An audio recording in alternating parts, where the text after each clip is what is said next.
I'm very pleased, as I say, to welcome along our speaker today, Hilary Nesi. And Hilary has taught EAP in the UK and overseas for many years and is now a professor in English language at Coventry University.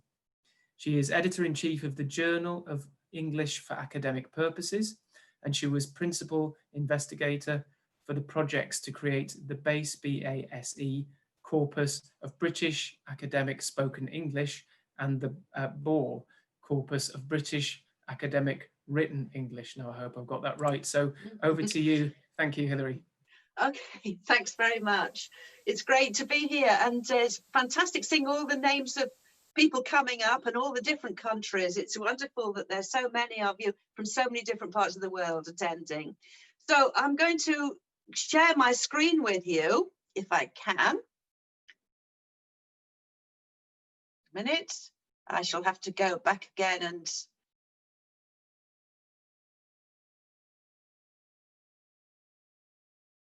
see if I can share it now. Oh, it's not coming up. Have you come out of full screen? If you just go to sort of minimize it, and then you'll see in the doc, you should see the presentation. We were practicing this a minute ago and everything worked perfectly. And now... it shows it's live, it's fine. Oh, here it is, right. Okay, off we go then. So from the beginning. Fantastic. So the title is Classroom Genres and University Genres Getting the Balance Right, because I felt that there was a problem for EAP teachers of knowing what to teach in the EAP classroom and how that relates to what students actually have to teach to produce in the disciplines.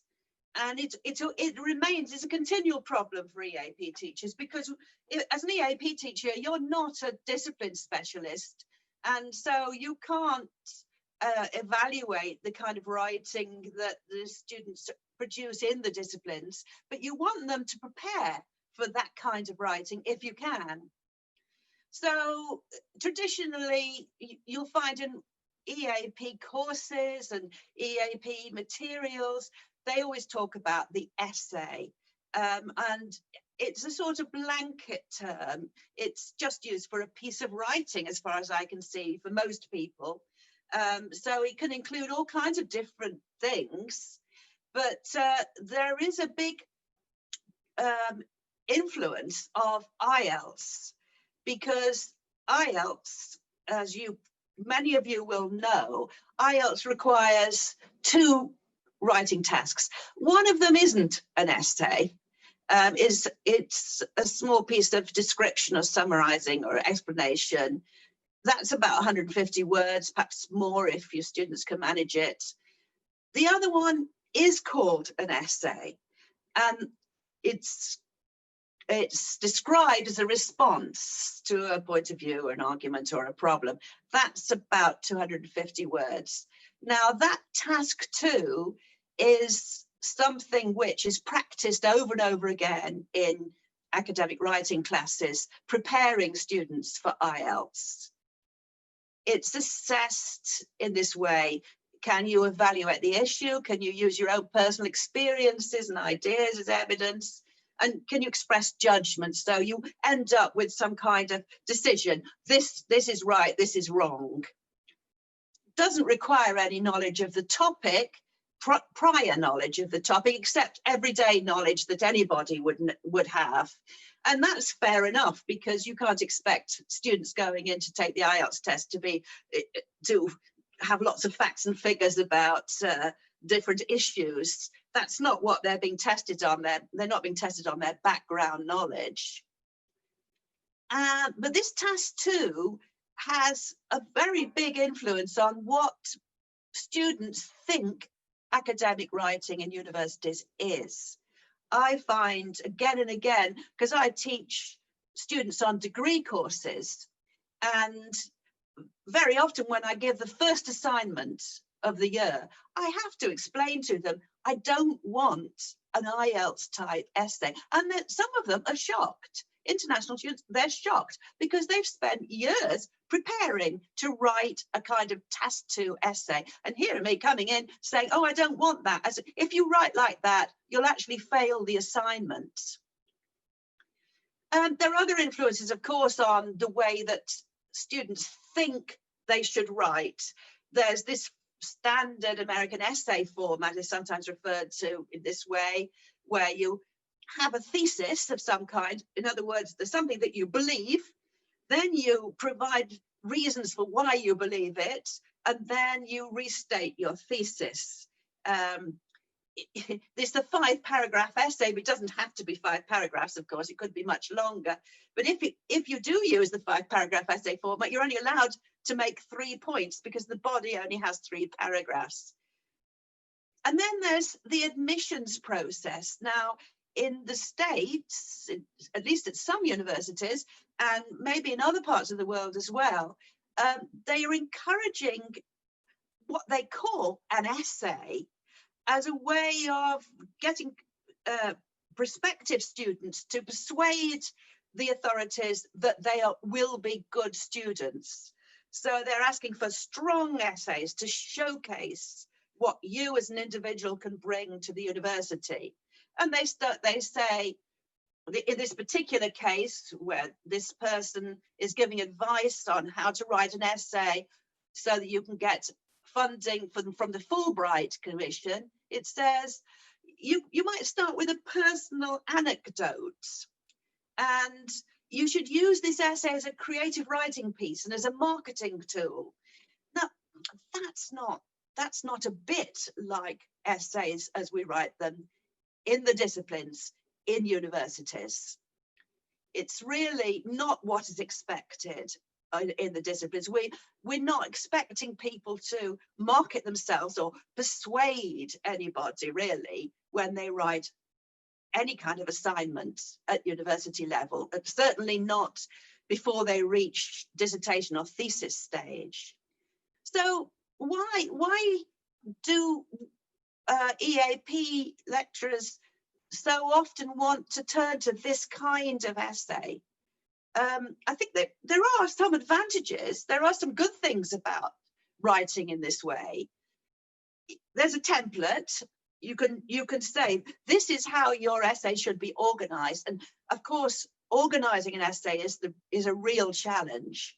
So if 5 paragraphs with how to start and how to end and how to organize the middle bit is a really good help for getting people to start writing in an academic fashion, and to be logical, not to drift off and write about something else in the middle, to keep a coherent line of arguments. And of course, the topics are very motivating. You know, they are either social topics that people are talking about outside academia, or you're writing about yourself. So that is quite motivating. And it's more like the kind of writing that students have come across elsewhere, outside academic life, magazine articles and so on. So they can relate to it. They've seen examples of this kind of writing before. And of course, many of you will be in contexts where actually you're teaching EAP, but your students are not going to go on necessarily to use English as a medium of instruction. You might have sort of mixed groups where some might be applying to study for degree programs where English is the medium of instruction, and some are not. And of course, it's hard to persuade people who are not going to be writing in English for their studies to write in this way, in a more university style way, on the EAP class, because they can't see when they're going to use that skill, at least not immediately. So I'm going to talk a little bit about the British Academic Written English Corpus, which is a collection of about just under 3,000 texts, which we collected from British universities.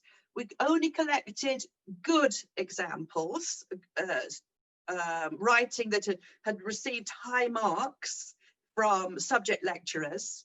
And it was writing that was produced in the disciplines. It was produced for assessment on degree courses, not in the EAP classroom.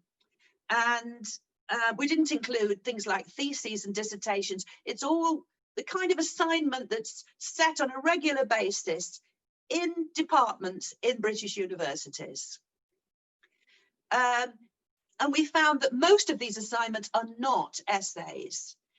And in most cases, the primary goal was not to persuade. And if any personal opinions were given in these assignments, they had to be well supported by lots of objective evidence, not just what the personal views of the writer. So very different from Ielts. Here are the types of genres that we identified, and I've put next to them the social purposes that we thought that they had. So we've got exercises and explanations where these are very what we call pedagogical genres, where the purpose really is to enable the lecturer to check that the student knows something about the subject and understands something about the subject. That's all really. And then critiques and essays require more evaluation and reasoning from the writer, because they've got to develop an argument. Literature survey, methodology recounts. Now, those are little bits of what will occur in a thesis or a dissertation or even a research article. So it's building up the ability to create a part of a longer piece of writing that you'll produce at the end of your degree program or in your future life if you become an academic. Research reports are like that as well. They're like mini dissertations. They're organized in that way. And then we've got writing that mimics the kind of writing that is produced in the professions. So a case study is like the kind of recommendation that a business consultant might produce for a company. And a problem question mimics the kind of interaction that takes place between a legal expert and a client, for example. And then finally, we've got a grouping which is more everyday, where students are asked to write not in a conventional academic way, but either reflecting on their own activities, or writing for others, either a piece of creative writing or maybe what we call public engagement, where they're writing as an expert for an imagined audience of non-experts. So they might be writing leaflets or explaining how to use a particular medicine or how to control one's diet, or something like that. So we've got all these types of writing going on in universities, and only two, the critique and the essay, are really similar to the kind of essays that are set in many EAP programs, and even then they're not really like that. Notice that these are not the names that the staff and the students used. Staff and students, whenever we asked them, they almost always said that they were writing essays and or reports. So they sort of used essays and reports as a blanket term for all kinds of different writing, organized in different ways with different linguistic features. We haven't got this sort of vocabulary is not available to people to differentiate between these styles of writing. That's a great shame, because then it's not really clear. If you're giving advice to a student, they'll come to you and say, I want help with my essay, and you don't really know what that is, what piece of writing they're actually producing. Is it really an essay, or is it a proposal, for example, or a case study or something like that? So almost all these genre families occur across almost all disciplinary groupings. So in actual fact, in most disciplines, they write most of these types of thing. In the arts and humanities, these are sort of pie charts of the distribution of these genre families across disciplines in the Bore corpus. And you can see in the arts and humanities, overwhelmingly, they write essays. They don't write very much of other things. In the social sciences, there's still slightly more essays than other types of writing. But when you get to the life sciences, you see that there's a real variety of writing that students regularly have to produce. We tend to think that people in the sciences don't need writing as much as people in the arts and humanities and the social sciences. And maybe they don't write as much, but they write in more different ways. And that's quite a challenge for them, and something that I think EAP tutors don't necessarily address. You might argue with me, you might say that you do, I don't know, but certainly the EAP materials often don't cover many of these genre families. And look again, in the physical sciences, they tend to be reports. So the big blue one is methodology recounts, which is like lab reports. And then you've got design specifications, which is another kind of report.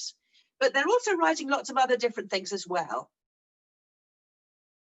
And notice also that across the levels, the amount of essays that students produce seems to fall.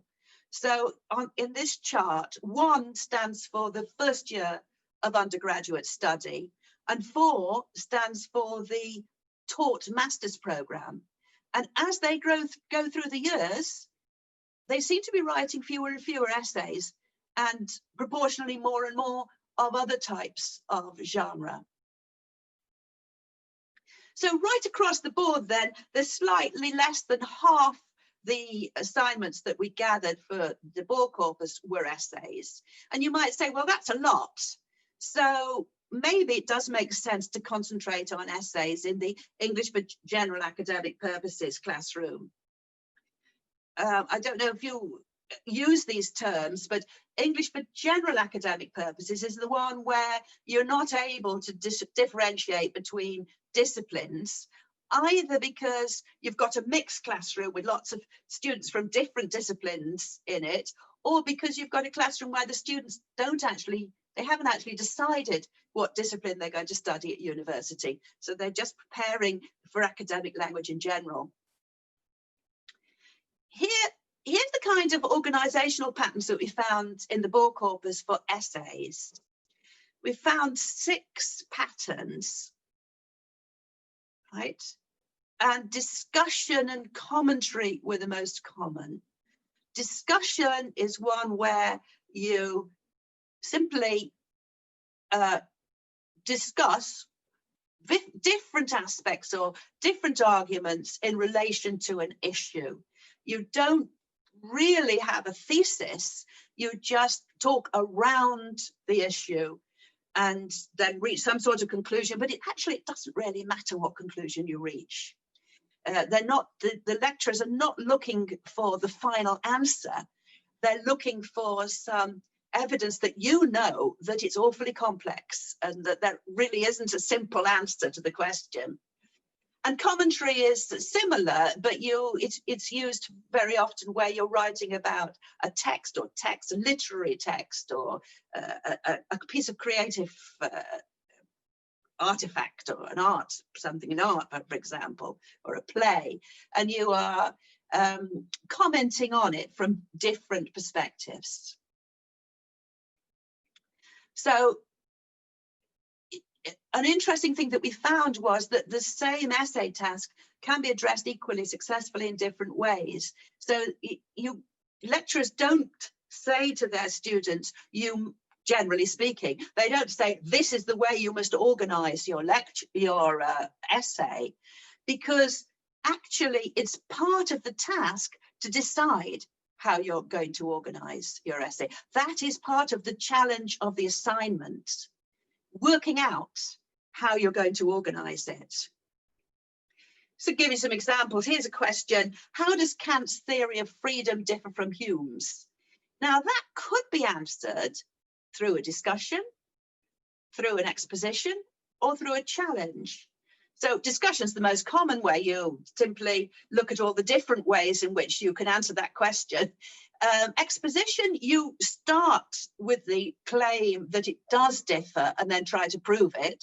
And challenge, you start with the claim that it doesn't differ and you show the evidence for that. All three are possible ways of answering this question. I must say, challenge isn't very common, but I think lecturers might be quite intrigued if you tried that line. And here's one for factorial, where you're talking about the factors that lead up to something. And here's consequential, where you're talking about the results of something. So as I said before, really the main purpose of essays is to demonstrate awareness of the complexity. What lecturers are looking for is not a simple answer, and this is the right answer. No, they're looking for a demonstration that the student has thought deeply about the topic to the extent that they haven't got a right answer. There are many possible answers. That's much more important than saying, and I know the answer. So perhaps it is the hardest genre because students have to work out for themselves how to organise this. And asking EAP learners to produce simple versions, shorter, more persuasive, less informed, that might actually not be a bad way to prepare them for writing essays in the disciplines, because it misleads them. It makes them think that they should be producing something that's more like an Ielts essay and less like an essay that actually occurs in the disciplines. So I'm suggesting trying out some other types of genres in the EAP class. You want to choose ones that, if you've got a mixed disciplines in your class, you want a genre that's quite common, that occurs in lots of different disciplines.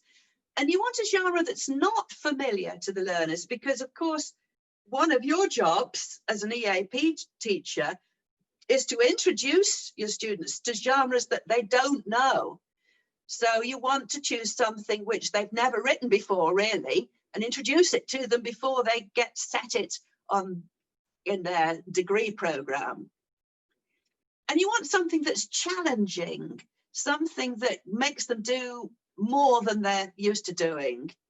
And you also want something which doesn't require them to have special equipment, special data, or any disciplinary expertise, because they haven't got that yet. Or if they do have it, in many cases, you're not in a position to judge whether they're doing it right from a disciplinary point of view. So I'm suggesting, I've got 3 suggestions here. One is, you might want your students to try reflective writing, because it doesn't necessarily require any knowledge of a discipline, and it doesn't necessarily require any use of sources, so they don't have to read anything in order to reflect. They do have to have done something, and then they need to organise their reflection in terms of this reflective cycle, which you may have come across from your own educational, your teacher training, for example. You may well have been asked to reflect as when you were training to be a teacher. And you can see here that it doesn't matter if you're not writing in a very academic way, in that you're using everyday language, because this kind of writing does occur in academic contexts. It is often set as an additional activity in lots of different disciplines, but particularly the applied disciplines, of course. And it's also something that professionals have to do. In lots of professions, they are required to reflect. So it's something that they can continue using in later life. Then you've got the critique.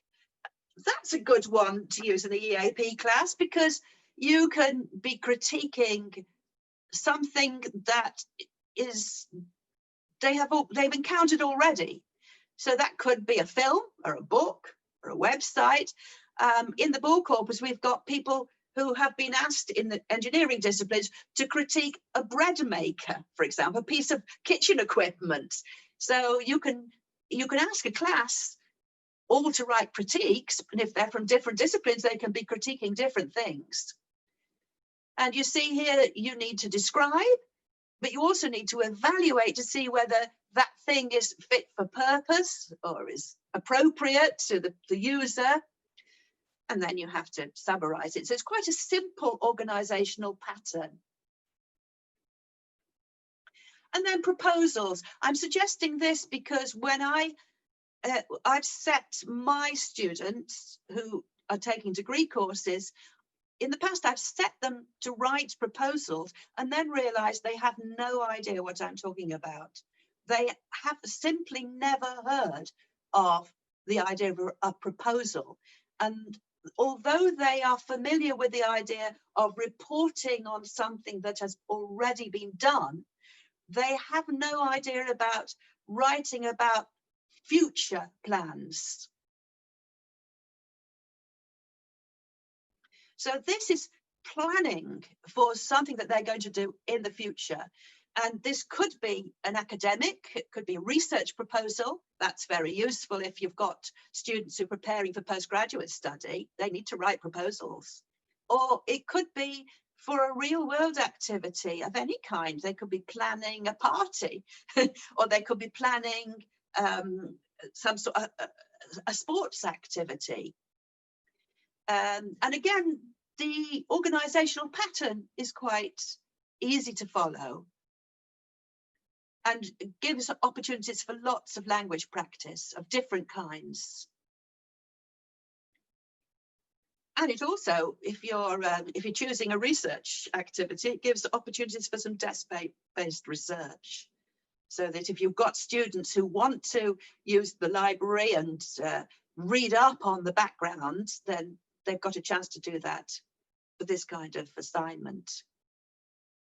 So of course, if you've got an ESAP classroom, so that's the opposite of EGAP, English for specific academic purposes, if you've got a class where all the students are in the same disciplinary area, then there are more options because you can liaise with subject lecturers, find out more precisely what kind of writing they're going to have to do.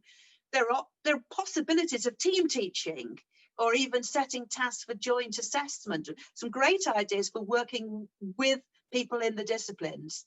But I know that's not always possible for many of you. That's just impossible because of administrative problems or because you're working in a language school which isn't connected to a university or a place where there are subject lecturers. You can still create useful, motivating, achievable tasks, even if you've got very mixed EAP groups.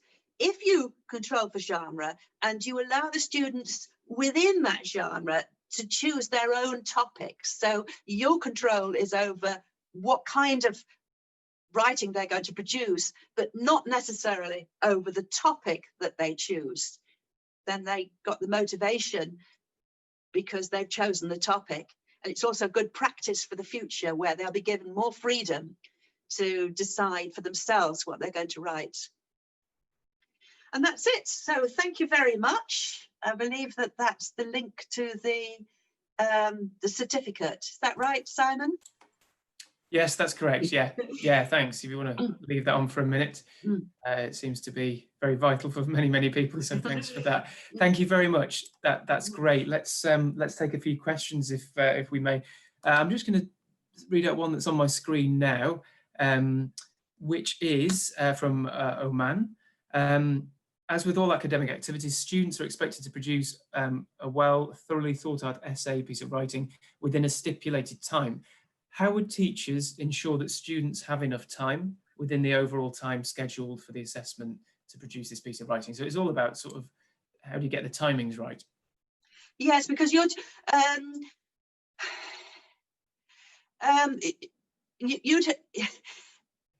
in British universities, an awful lot of assessment is not done through timed writing.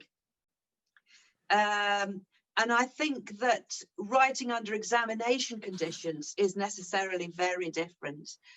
It's not really that, it's not such good practice actually for your future, because if you think about it, once you leave university, you're never going to have to write under examination conditions again. You're going to have the time to research your topic and to find your evidence and, you know, find the data to support your arguments and so on. But you're saying that in your context, people have to write under examination conditions. And I suppose if that is the case, then you just need to give them practice in writing under examination conditions. There are a few tips, actually, now I come to think of it. You suggest to students that they leave big spaces between, I don't know if they're going to be using Word, but if they're handwriting, then they should leave big spaces between paragraphs, because they might have time. Organizationally, it's problematic writing under time conditions, especially nowadays where we word processor so much and we tend to move things around. And if we put a paragraph in one place and then we decide it's better placed in another. So if they leave spaces, then they can fill in the gaps if they think about other things that they want to say that later, and that makes the whole thing more coherent. That's fine. Okay, let's move on to thank you. Let's move on to something else. This is a general question, and it's one probably that everybody wants to know the answer to. How do you motivate students to start writing in an academic style? What are the sort of tricks and tips that you may? I mean, this is why I was suggesting that maybe you start with some of these more everyday genres like reflection, or critique, or a critique of an everyday object, because that allows them to practice an academic genre, but to bring to bear their own existing background knowledge. And reflection, of course, they're talking about themselves. So that should be motivating. I mean, I think the subtext of this is that a lot of disciplines, the fear that a lot of disciplinary work is very boring and yeah. Yes, and I know, I mean, yes, I suppose it's true. It's true. It's hard work, and it's not always very, you know, it's not the thing you want to do. You want to curl up with an academic text on a Saturday afternoon, do you? What about sort of the mixed classes you mentioned? There's a question here. How can I cope with students with limited writing techniques or very weak background? I suppose, again, it's just introducing them to the techniques that you've suggested. Or? Yes. If you're starting them off, you see, I think that it's good to start people. To tell you the truth, I don't really believe there is such a thing as general English. I think everything is for a purpose. All communication's for a purpose. And therefore, you know, getting your students to think about why they are writing, who are they writing for, and even just getting them to think about that and adjusting their style for a specific audience is the start of writing for academic and specific purposes, I think. Thank you. Yeah, thank you also for pointing out in the talk the differences obviously between all the acronyms EAP, EGAS, ESP, because I think we take it for granted that everybody understands those terms. Yes. But it's clear. So thank you for doing that. It's clear that that not everybody obviously does. Another question: do you think as teachers we should provide students with written samples? I think you're sort of talking about sample essays or sample assignments. Yes, it's difficult. It is difficult to do this though without frightening them. I mean, we have 3,000 examples in the Ball Corpus, but we don't actually usually make those available to students because they were written by people who'd spent weeks, probably months even, researching the topic and listening to lectures and reading textbooks before they wrote that text.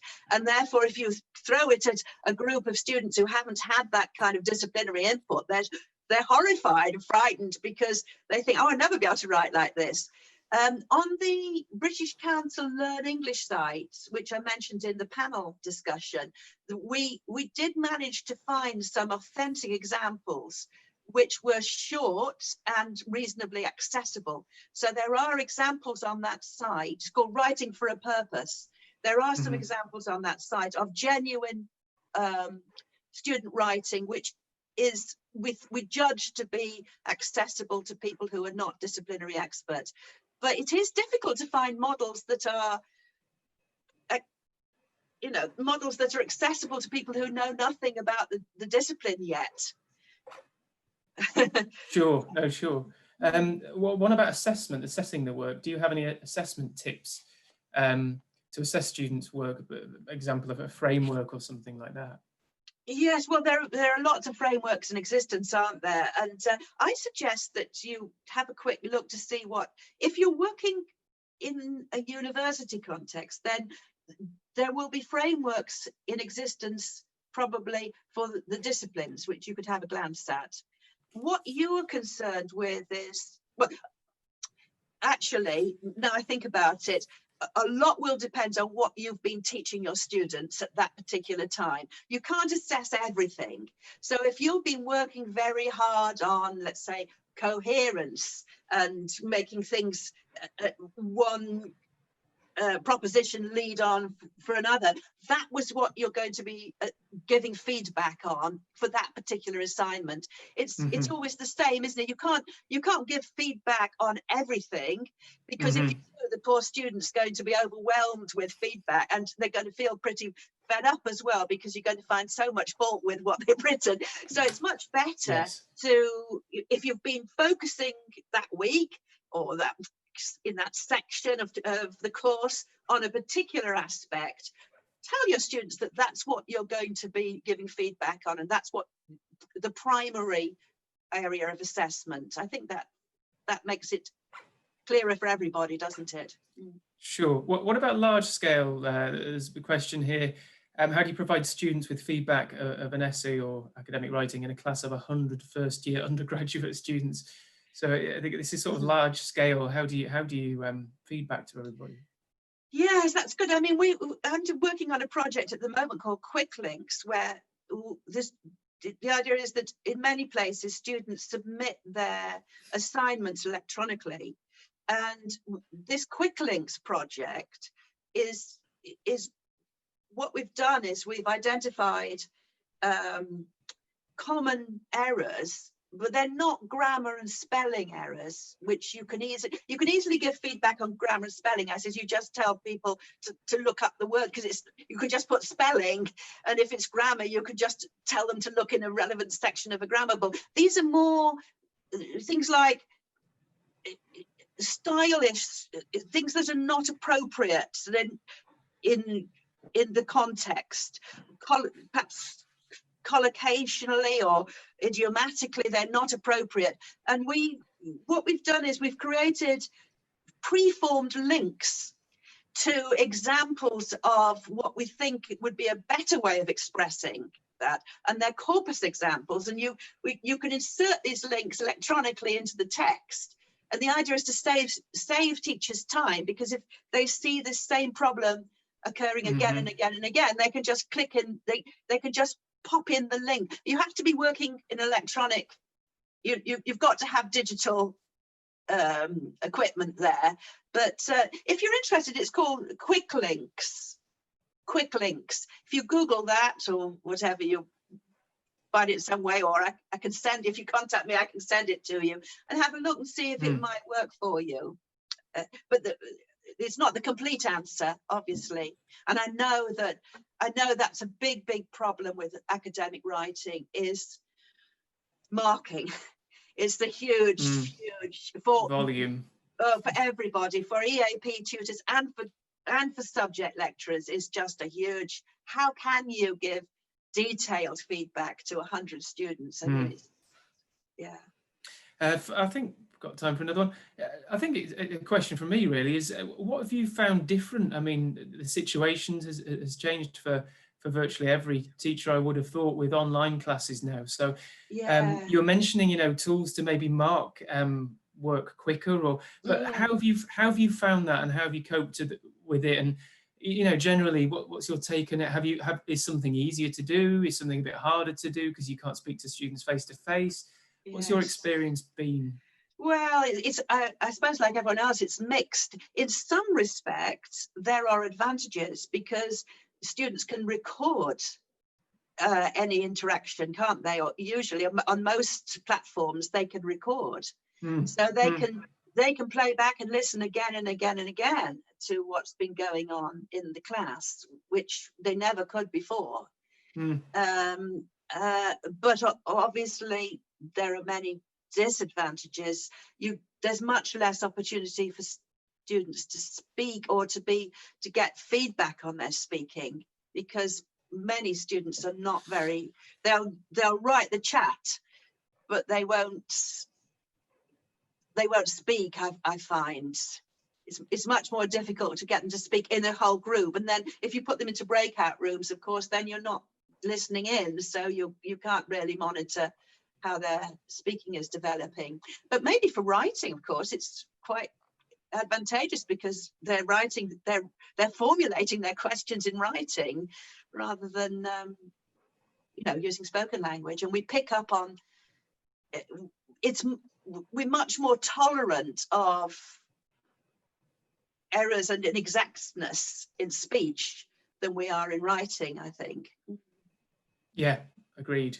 Thank you. I think that's about all we have time for. Thank you very much. We can see in the UK now, where we both are, the lights fading yes, a bit. The sun's going down. I was getting darker and darker. As it suddenly I think I look a bit orange there. I don't know. The sun has set. Yeah. I could switch on the light, but perhaps it's not that's fine. I think now. we'll finish at that point. Yeah, I've got the purple glow of your presentation on my face. So I just hadn't factored in the idea that the sun would set as I was talking. Immediately, yes. Well, the sun is setting on today's session. So thank you very much, Hilary, again, and we will